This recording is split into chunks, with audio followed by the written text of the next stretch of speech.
ನಮಸ್ಕಾರ ವೀಕ್ಷಕರೇ, ಕನ್ನಡ ಫ್ಯಾಕ್ಟ್ ಚೆಕ್ಗೆ ಸ್ವಾಗತ.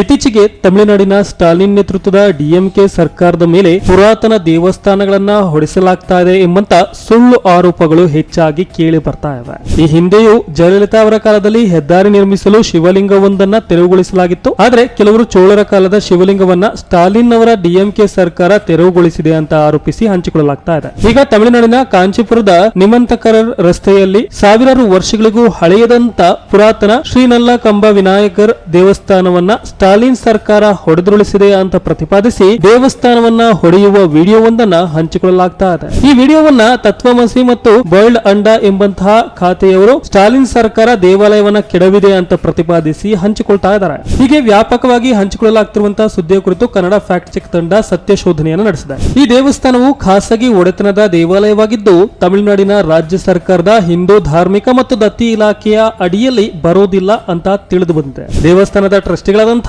ಕೆ ಸೆಂದಿಲ್ ಕುಮಾರ್ ಅವರು ಮಾತನಾಡಿ, ಇದು 140 ವರ್ಷಗಳಷ್ಟು ಹಳೆಯ ದೇವಸ್ಥಾನವಾಗಿದ್ದು ಶಿಥಿಲವಾಗಿದೆ. ಹಾಗಾಗಿ ಡಿಸೆಂಬರ್ 8, 2023 ಬಾಲಾಲಯ ಆಚರಣೆ ನಡೆಸಿ ಕೆಡವಿದ್ದೇವೆ ಮತ್ತು ಮರು ನಿರ್ಮಾಣ ಕಾರ್ಯ ನಡೆಯಲಿದೆ ಅಂತ ಸ್ಪಷ್ಟನೆಯನ್ನ ನೀಡಿದ್ದಾರೆ. ಆದ್ರಿಂದ ಸದ್ಯ ಸ್ಟಾಲಿನ್ ಅವರ ಡಿಎಂಕೆ ಸರ್ಕಾರ ಪುರಾತನ ದೇವಾಲಯವನ್ನ ಹೊಡೆಸ್ತಾ ಇದೆ ಎಂಬುದು ಸಂಪೂರ್ಣ ಸುಳ್ಳು ಸುದ್ದಿಯಾಗಿದ್ದು ಸ್ಟಾಲಿನ್ ಅವರ ವಿರೋಧಿಗಳು ಹರಡುತ್ತಿರುವಂತಹ ಸುಳ್ಳು ಸುದ್ದಿಗಳಾಗಿವೆ.